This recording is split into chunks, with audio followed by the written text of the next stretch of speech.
오늘의 말씀은 열왕기상 1장 38절부터 53절까지 말씀입니다.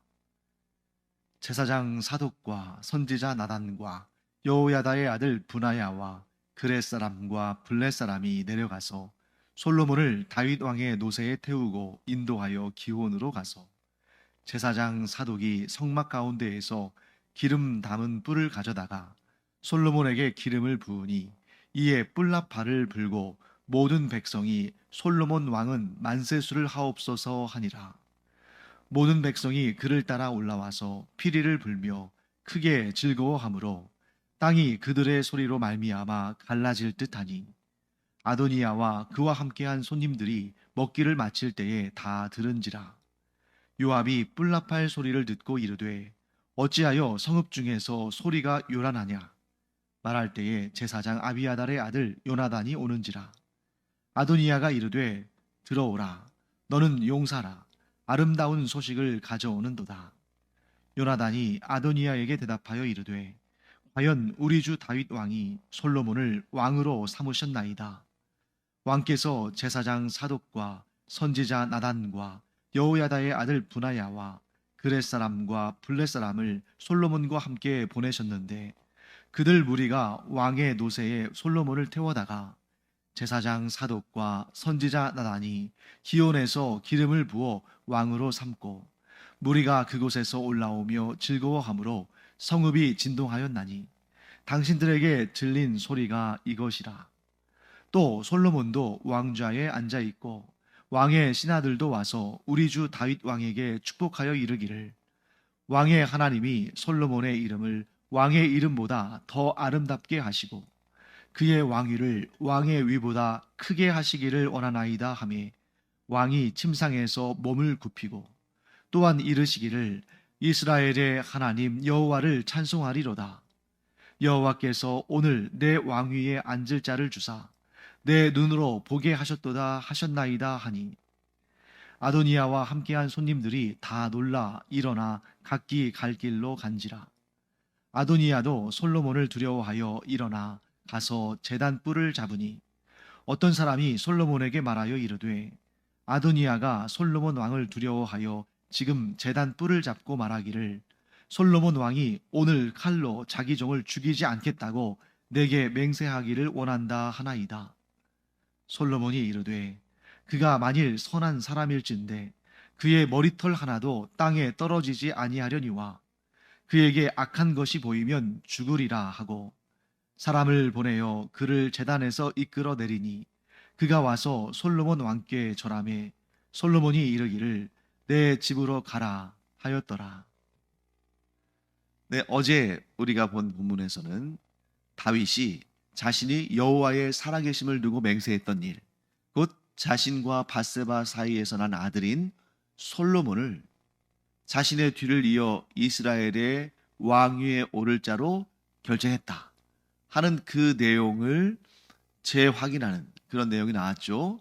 그리고 그의 충신들, 곧 아도니아에게 가지 아니하고 끝까지 자기 곁에 남아서 자신이 하나님과 맺은 그 언약, 그 약속을, 그 맹세를 지킬 수 있도록 돕는 사람들과 함께 이제 솔로몬을 왕으로 세우는 작업을 시작합니다. 그리고 오늘 이제 실제적으로 그 일을 하죠. 솔로몬 왕의 즉위식이 벌어집니다. 자, 다윗이 누구에게 솔로몬을 데리고 기온, 곧 기온샘으로 가서 즉위식을 하라고 합니까? 제사장 사독, 선지자 나단, 그리고 군대 장관 브나야, 이렇게 됩니다. 그런데 오늘 38절 말씀 보시면 또 몇 사람들이 등장해요. 거기 이렇게 되어 있습니다. 그렛 사람과 블렛 사람. 자, 그렛 사람과 블렛 사람은 어떤 존재들이냐면 이들은 이스라엘 사람은 아닙니다. 그렛 사람, 블렛 사람. 이스라엘 사람들이 아니에요. 그런데 이들은 어떤 일을 하는 사람들인가? 일종의 용병입니다. 자, 우리 그 영국에 가면 영국 국왕이 살고 있는 궁전이 있죠. 버킹엄 궁전이 있는데 그 궁전 앞에 이제 뭐 우리가 그 TV나 이런 데서 보면은 그 근위병이 있잖아요. 그래서 왕궁을 지키고 또 국왕을 보호하는 그 군의병들은 그들이 영국 사람이 아니고 스위스 용병들이죠. 자, 이런 것처럼 그 용병들이 왕의 근위병 역할을 하는데, 여기 나오는 그렛 사람 그리고 블렛 사람이 바로 이방인으로서, 즉 이스라엘 사람이 아닌데 왕의 가장 가까이서 왕을 보호하는 왕의 근위병 혹은 친위병이라고 할 수 있습니다. 자, 여기에서 우리가 뭘 할 수 있냐면, 지금 어제 다윗이 뭐라고 명령을 내렸냐면, 내 아들 솔로몬을 내가 타는 노새에 태워라. 자, 다윗 왕이 타는 노새에 태운다는 것은 그 자체만으로도 굉장히 상징성이 있죠. 다윗 왕이 타던 왕의 노새에 솔로몬이 타고 있으니, 말을 하지 않아도, 공포하지 않아도 그 예루살렘에 거주하는 백성들이 볼 때에 다윗 왕이 타던 노새에 솔로몬이 타고 성을 벗어나서 기온까지 가는 모습을 보면, 우리의 왕 다윗이 솔로몬을 자기의 다음 대를 이을 왕위에 올렸구나 하는 것을 알게 되는 거죠. 거기다 한 가지 더, 그렛 사람과 블렛 사람이 다윗 왕의 노새를 탄 솔로몬의 옆에서 호위하면서 성을 나갔을 테니까 사람들이 보고 다 알았을 겁니다. 왕의 노새를 타고 왕의 친위 부대의 호위를 받으면서 나가는 솔로몬을 보면서, 우리의 다음 왕은 솔로몬이구나 하는 것을 분명히 알았을 것이죠. 그리고 이제 기온에 가서 제사장 사독이 솔로몬의 머리 위에 기름을 붓는데, 이 기름은 어떤 기름이냐면, 올리브 기름에 아주 순수하고 아주 최고급의 올리브 기름에 몰약, 육개, 창포, 계피, 이렇게 하나님께서 정하신 그러한 재료들을 섞어서 만든 거룩한 관유, 곧 성막 혹은 성전에서만 사용하는 그런 거룩한 관유를 그 머리에 붓는 것입니다. 자, 그렇게 해서 이제 왕의 즉위에 관한 그런 일들을 행한 다음에 어떻게 합니까? 뿔나팔을 불고 그곳에 있는 모든 사람들이 솔로몬 왕은 만세수를 하옵소서 하고 외치며 그들이 환호한다는 거죠. 자, 그렇게 그 현장에서 환호를 한 다음에 그 다음에 또 예루살렘 성 안으로 들어옵니다. 아마도 솔로몬이 다윗 왕의 노새에 타고 그 주변에 다윗 왕의 호위 부대, 친위 부대가 그를 호위하면서 가는 모습을 보면서 이미 예루살렘 성 안에서부터 이 기온까지 많은 예루살렘 주민들이 따라왔을 겁니다. 그 진귀한 광경을 직접 보고 싶었겠죠. 그리고 또 그들이 거기에서 솔로몬 왕은 만세수를 하옵소서 하면서 막 그렇게 환호하고 기뻐하고 소리쳤겠죠. 그리고 그들이 또한 솔로몬을 따라서 다시 성 안으로 들어와서 거기에서 이제 축제가 벌어지는 거죠. 왕의 즉위식의 잔치가 벌어지는 겁니다. 그래서 막 피리를 불고 여러 가지 악기를 연주하면서 노래하고 춤추는 그러한, 정말 이 오늘 본문의 표현대로 하면 땅이 갈라질 정도로 큰 소리가 났다는 거죠. 이 큰 소리는 어떤 소리입니까? 전쟁이 나서 사람들이 막 두려워서 떨고 소리 지르는 것이 아니라, 우리에게 하나님께서 새 왕을 주셨다. 다윗의 아들 솔로몬을 하나님께서 우리의 왕으로 세워주셨다 하면서 기뻐하며 환호하는 소리가 얼마나 컸던지, 마치 땅이 갈라질 정도로 그렇게 소리가 컸다는 것입니다. 그때 그 소리를 아도니아와 그를 왕으로 추대하려던 사람들에게도 들렸어요. 그들이 지금 아도니아의 셀프 즉위식에 참여하지 않았습니까? 그래서 우리 다윗 왕의 뒤를 이을 왕은 바로 이 아도니아다 하면서 막 자기들끼리 이렇게 막 셀프 즉위식을 하고, 또 이제 그걸 마친 다음에 또 밥을 먹고 또 뭐 술을 마시고 하면서 막 또 그 거기에서 막 즐겁게 있었겠죠. 그런데 그들이 아직 식사의 자리에 있는 그때 성으로부터 큰 소리가 들리는 것입니다. 이 소리가 들렸던 이유는 아도니아와 그와 함께하는 사람들이 그 셀프 즉위식을 했던 곳이 예루살렘 성 남쪽에 있었는데, 그 남쪽 성벽으로부터 대략 230m 정도 떨어져 있는 에르노겔이라는 곳이에요. 에르노겔. 에르노겔이라는 곳이 이 예루살렘 성으로부터 불과 한 200m 남짓 있는 곳이니까 좀 작은 소리 같으면 그 200m 거리가 떨어져 있으면 들리지 않겠지만, 이 성 안에서 솔로몬의 왕위 즉위를 축하하고 기뻐하는 사람들의 소리가 얼마나 컸던지, 이 좀 과장된 표현이지만 땅이 갈라질 정도로 그렇게 큰 소리가 났기 때문에 그 성으로부터 230m 정도 떨어져 있는 에르노겔에 있는 이 아도니아와 그와 함께한 사람들에게 다 들렸다는 것입니다. 그 중에서도 이 베테랑, 백전노장, 눈치도 빠르고 영악한 사람이죠. 다윗의 군대 장관이었던 요압이 이게 무슨 소린가 하고 거기에 관심을 갖습니다. 수상하게 생각한 거죠. 무슨 일이 일어났나 보다. 그때 마침 또 그 자리에서 함께 아도니아를 따르고 있던 제사장 아비아달의 아들 요나단이 와서 이 성에서 이루어진 일들에 대해서 이야기를 전합니다. 다윗 왕이 솔로몬을 왕으로 삼았다. 그리고 솔로몬이 이미 기름 부음을 받고 왕좌에 앉았고, 다윗 왕의 신하들이 솔로몬에게 충성을 맹세했고, 예루살렘 백성들, 예루살렘 거민들이 솔로몬을 향해서 솔로몬 왕은 만세수를 하옵소서 하면서 환호하고 기뻐하며 노래하고 있다. 자, 이 소식은 아도니아와 그 에르노겔에 있는 그 사람들에게 어떤 느낌을 줬을까요? 충격과 공포죠. 아도니아가 너무 일찍 김칫국을 마신 그 결과 다윗 왕의 진노를 샀을 것이고, 그 다음에 이제 이스라엘의 새 왕으로 등극한 솔로몬에게는 반역자로 찍혔을 거 아니겠습니까? 무엇보다 두려운 일은 뭐예요? 다윗이 솔로몬을 왕으로 삼은 다음에 하나님께 영광을 올려드리거든요. 그 노년의 나이에, 이불을 덮어도 따뜻하지 않은 그 노년의 나이에 그가 무릎을 꿇고 하나님께 영광과 감사와 찬양을 올려드렸다는 그 얘기를 들으면서 아도니아는 아차했을 겁니다. 왜요? 자, 아도니아가 셀프 즉위식, 즉 스스로 왕이 되는 이러한 일들을 하면서 우리가 그 본문들을 자세히 살펴보면 아도니아의 입에서는 단 한마디도 하나님이 언급되지 않습니다.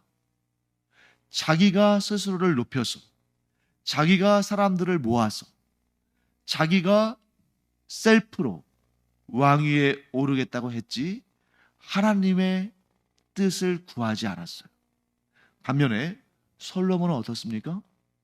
솔로몬은 한마디도 안 했습니다.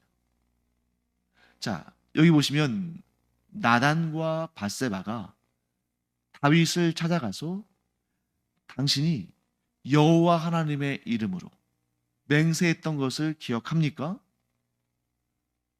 하고 물었고, 다윗은 자신이 여호와의 살아계심을 두고 맹세했던 내용을 기억하고 그것을 재확인했죠. 그렇게 솔로몬의 왕위와 관련된 일들이 진행될 때 솔로몬은 단 한마디도 하지 않았어요. 왜 그랬을까요? 솔로몬은 이런 마음을 가지고 있었을 겁니다. 누구든 이스라엘의 왕위에 오르는 일은 자기의 힘으로 되는 것이 아니다. 그것은 오직 하나님께서 정하신 자만이, 하나님께서 허락하셔야만, 하나님께서 이스라엘의 왕위에 올리셔야만 왕이 될 수 있지, 내가 아무리 나서고 내가 아무리 노력한다고 해서 되는 것이 아니다. 자, 이 둘 중에 하나님께서 누구를 기뻐하시며 누구를 이스라엘의 왕으로 삼으시겠습니까? 당연히 하나님의 뜻을 구하며 하나님의 처분을 기다리며 하나님의 뜻대로 순종하게 노라고 생각하고 있는 그 솔로몬 아니겠습니까? 사랑하는 성도 여러분, 우리가 하나님의 자리에 스스로 올라가서 월권 행위를 하는 그런 아도니아와 같은 삶을 살지 않기를 간절히 축원합니다. 가장 지혜로운 자는 어떤 사람입니까? 자기의 힘과 능력과 또 자기의 생각과 판단과 결정으로 일을 이루어가는 사람이 아니라, 물론 그렇게 할 수도 있지만, 그러나 하나님께 결정권을 맡겨드린 인생, 하나님께서 인도하시는 대로 순종하는 인생, 그런 인생이 가장 복된 인생인 줄 믿습니다. 왜 그렇습니까? 내가 아무리 똑똑한 척하고 내가 아무리 잘난 척하고 내가 아무리 유능한 척해도 내 결정이 하나님의 판단과 하나님의 결정보다 더 우월할 수는 없잖아요. 내 뜻을 하나님의 뜻보다 앞세우는 인생은 반드시 실패합니다. 그러나 내 뜻이 있고 내 소원이 있고 내가 원하는 것이 있지만 그것을 두고 하나님께 기도할 뿐, 하나님의 결정과 판단과 일하심에 자기의 인생을 맡긴 자는 반드시 하나님께서 그를 높이신다. 솔로몬을 통해서 우리가 그 일을 확인할 수가 있습니다. 자, 그렇게 되니까 이제 49절 말씀 보시면, 아도니아와 함께한 손님들이 다 놀라서 일어나 각기 제 갈 길로 갔습니다. 즉 도망친 거예요. 솔로몬의 등극을 듣고, 솔로몬이 왕위에 올랐다는 소식을 듣고 아도니아 편에 섰던 사람들이 다 두려워서 놀라서 다 도망쳤습니다. 이제 누구 하나 남았습니까? 지금 그 에르노겔의 현장에는, 아도니아의 셀프 즉위식 현장에는 아도니아만 남았어요. 아도니아가 어떻게 했을까요? 50절 말씀에 이렇게 설명합니다. 아도니아도 솔로몬을 두려워하여 일어나 가서 제단뿔을 잡으니. 자, 아도니아가 어떻게 했습니까? 자, 다른 사람들은 다 도망쳤어요. 그런데 아도니아는 막 달려가서 제단에 있는 뿔을 잡았습니다. 여호와 하나님을 제사할 때 사용하는 제단. 자, 이때는 아직 성전이 세워지기 전이에요. 그렇기 때문에 이때는 아직 간이식으로 되어 있는 거죠. 그렇지만 여호와 하나님께 계속해서 제사를 드려야 되기 때문에 이 예루살렘 성 한쪽에 제단을 만들어 놨습니다. 그 제단에는 4개의 뿔이 그 4 귀퉁이에 자리 잡고 있어요. 근데 왜 아도니아가 가서 그 제단의 뿔을 붙잡았을까? 하나님께서는 부지불식간에, 즉 고의적이지 않게 실수로 죄를 범했을 때에, 특히 이제 살인죄 같은 경우죠. 죄를 범했을 때에 그 사람이 의도적으로 죄를 지었다 하면 반드시 그 형벌을 받게 하십니다. 그런데 그 사람이 의도적이지 않게 실수로 어떻게 범죄를 했을 때에는 좀 피할 길을 열어주셨는데, 대표적으로 2가지가 있어요. 하나는 도피성입니다. 하나님께서 이스라엘 전역에 요단강 서편의 3군데, 요단강 동편의 3군데에서 총 6군데의 도피성을 정해주셨어요.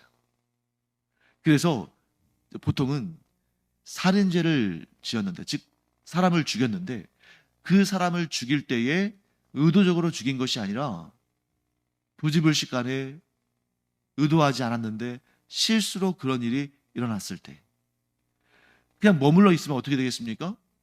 그 피해자의 가족들과 친척들이 이 가해자를 가만 놔두지 않겠죠. 피해 보복, 복수를 하려고 할 겁니다. 그리고 실제로 율법에는 의도적으로 사람을 죽였을 때에 그 피해자의 가족 친척들이 피해 보복을 해도 살인죄로 하나님께서 정죄하지 않으신다는 내용이 나와요. 그러니까 지금 이 사람이 피하지 않으면 꼼짝없이 죽게 됐는데, 나는 의도적으로 이 사람을 죽인 것이 아니다 하는 사람은 어디로요? 도피성으로 피해서 거기에서 신변의 안전을 보장받습니다. 그런데 분명히 그 가운데는 또 의도적으로 사람을 죽여놓고 일단 발등에 불을 꺼보자고 살아야 되니까 도피성으로 피하는 사람도 있겠죠.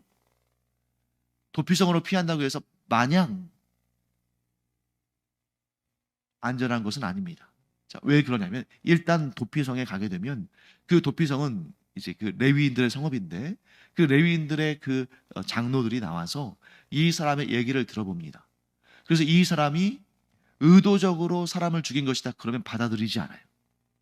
근데 이 사람이 말을 잘해서 의도적으로 사람을 죽였다 할지라도 의도적으로 죽이지 않은 것처럼 말할 수도 있잖아요. 그러면 일단은 들여보내줘요. 도피성 안으로. 그런데 나를 잡아서 재판을 합니다. 그리고 이 재판을 할 때는 이 피해자의 가족 친척들 또 이 사람이 어떻게 해서 죽었는지를 증언하고 그 내역들을 재판 과정 속에서 또 증언할 수 있는 그런 사람들을 또 함께 그곳에 데리고 옵니다. 그래서 이 가해자의 말도 들어보고 피해자 가족들이나 증인들의 말도 들어봐서 만약 이 가해자가 의도적으로 사람을 죽인 것으로 드러나면 도피성에서 쫓아내요. 그러면 이제 그 사람은 피해 보복을 하는 자들에게 죽임을 당하겠죠. 하지만 의도적이지 않았다는 것이 밝혀지면 그 도피성 안에서 보호함을 받고 언제까지? 그때의 대제사장이 죽을 때까지 그 도피성 안에 있다가 그때의 대제사장이 죽으면 도피성 밖으로 나와서 자유함을 얻는데 이때는 피해자의 가족들이나 친척들이 이 도피성에서 풀려난 사람을 죽일 수 없어요. 왜 그러냐면 물론 죽일 수도 있겠죠. 보복하니라고. 그런데 만약에 피해자의 가족들이 이 가해자를 죽여버리면 그들도 살인죄의 형벌을 받게 돼 있어요. 즉, 이 가해자가 의도적으로 사람을 죽인 경우에는 도피성에서 쫓겨날 뿐만 아니라 피해 보복을 하는 자들이 이 형벌로서 이 사람에게 이 사람을 죽인다 할지라도 이 피해 보복하는 사람들이 무죄한 거예요. 살인죄로 처벌받지 않습니다. 하나님께서 너희는 살인했다라고 판단하지 않으셔요. 그런데 이 사람이 의도적으로 사람을 죽인 것이 아니라 실수로 죽였어요. 그래서 도피성 안에서 계속 거주했습니다. 그럴 경우에는 이제 피해자의 가족이나 친척들이 이 사람을 죽일 수가 없겠죠. 하지만 그때에, 즉 이 사람이 살인을 했을 때, 고의적이지 않은 살인을 했을 때 그 당시에 대제사장이 죽게 되면 도피성으로부터 나오게 됩니다. 자유를 얻게 되는 거예요. 근데 그때는 만일 피해 보복을 하는 사람이 이 사람을 죽이게 되면 그들이 살인자가 되는 것이기 때문에 죽여서는 안 되는 것입니다. 이게 이제 도피성의 규정이고요. 또 하나는 제단 뿔을 잡는 일이 있습니다.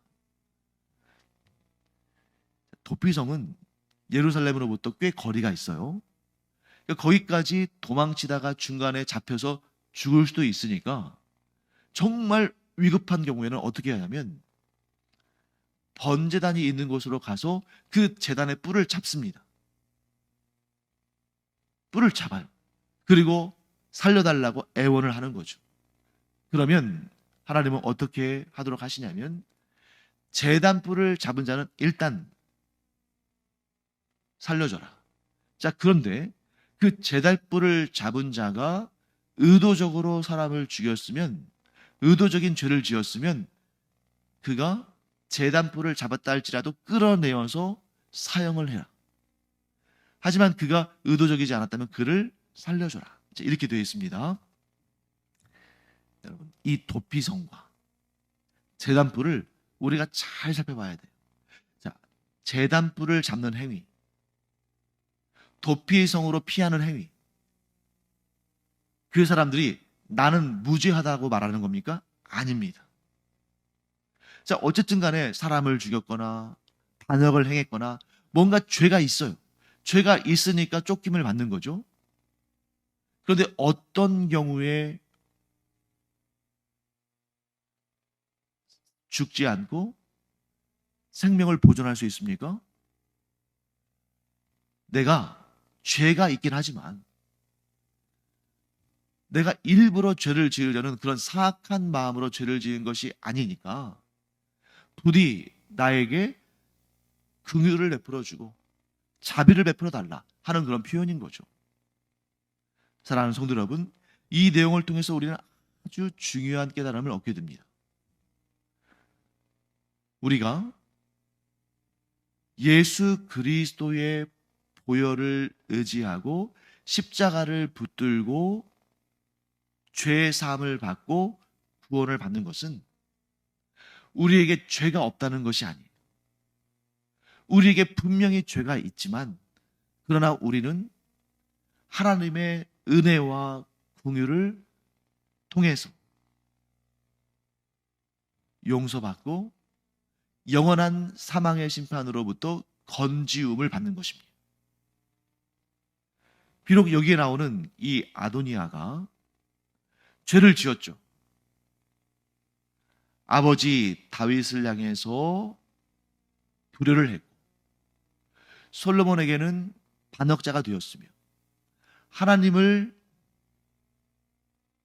무시하는 그런 월권 행위로서 스스로 왕으로 등극하려고 했던 그런 셀프 즉위식을 했던 죄가 있습니다. 죄가 있음에도 불구하고 살려달라는 거예요. 우리에게 너무나 많은 죄가 있죠. 그 죄는 결코 사라지지 않습니다. 그럼에도 불구하고 우리가 예수 그리스도를 믿고 예수 그리스도의 십자가의 보혈을 의지하는 이유는 뭡니까?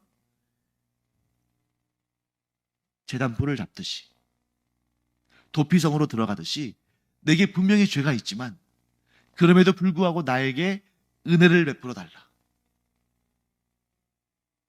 자비를 달라 라고 요청하는 그 도피하는 사람들처럼 우리가 하나님 앞에 죄를 고백하고 하나님의 은혜와 자비를 붙드는 것입니다. 그래서 지금 이 아도니아가 그 제단불을 붙드니까 솔로몬이 뭐라고 합니까? 일단은 살려줘라. 그런데 솔로몬의 말이 굉장히 무서운 말이에요. 뭐라고 되어 있냐면 이렇게 되어 있습니다. 52절 말씀이죠. 솔로몬이 이르되 그가 만일 선한 사람일진데 그의 머리털 하나도 땅에 떨어지지 아니하려니와 그에게 악한 것이 보이면 죽으리라. 보겠습니까? 네가 지금 어떻게 하는지를 내가 보고 결정하겠다 하는 거예요. 지금 당장은 살려주지만 네가 어떻게 하는지를 보겠다. 자, 선한 사람이라는 것은 뭐겠습니까? 셀프 즉위식을 한 그러한 죄를 짓긴 했지만 이제 솔로몬이 왕위에 올랐으니 솔로몬의 왕위를 인정하고 그의 다스리심을 받고 반역을 도모하지 않으면 계속 살 거다.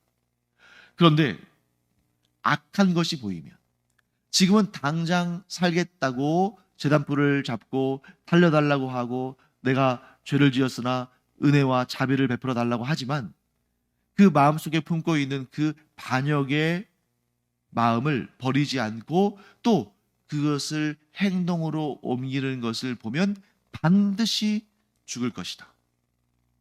사랑하는 성도 여러분, 우리가 예수 그리스도를 구주로 영접하고 하나님의 그 한없는 은혜와 자비와 사랑과 긍휼로 구원받았다면 그 다음부터의 우리의 삶은 어떻게 되어야 됩니까? 하나님을 대적하지 아니하고 경건하게 살며 하나님의 말씀에 순종하는 삶을 살아야 되죠. 그러면 그 생명은 영원할 것입니다. 그런데 이 성경에서 우리가 보는 이 수많은 실패한 유대인들, 하나님을 섬기다가 우상을 섬기고 재물을 하나님보다 더 사랑하고 자기 자신을 하나님의 자리에 올려놓으면 어떻게 됩니까? 그것은 멸망과 파멸과 심판이죠. 사랑하는 성도 여러분, 예수 그리스도의 십자가 보혈로 죄사함 받고 새 생명, 영원한 생명의 구원을 얻은 우리는 이제 새로운 사람이 되어서 선한 역사, 곧 오직 하나님만 섬기며 하나님의 말씀에 순종하며 예수 그리스도를 따르며 그 믿음을 지키는, 그래서 우리가 얻은 그 구원을 끝까지 이루어내는 그런 우리가 되기를 간절히 축원합니다. 기도하겠습니다. 하나님, 저희도 아도니아와 같이 죄 많은 사람들이고 또한 저희도 하나님의 은혜와 긍휼을 구하는 하나님의 사람들입니다.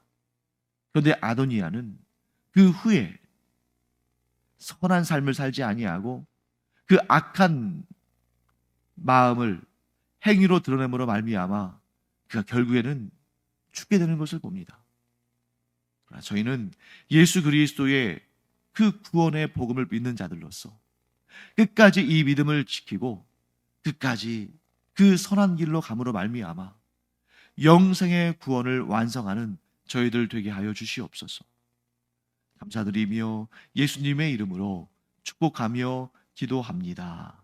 아멘. 기도하는 시간입니다. 우리는 예수님 믿고 구원받았잖아요. 그러므로 우리에게 남겨진 것은 무엇입니까? 앞으로 계속 그 생명의 길을 곁길로 빠지지 않고 그 생명의 길을 끝까지 걸어나가는 거죠. 우리의 힘으로는 너무나 힘든 일이지만 우리가 이 기도하는 시간 성령의 도우심을 구하고 그 성령의 도우심을 힘입어서 이 믿음의 선한 길, 이 영생 구원의 길로 끝까지 좌로나 우로나 치우치지 아니하고 걸어가는 우리가 되기를 간절히 축원합니다. 기도하겠습니다.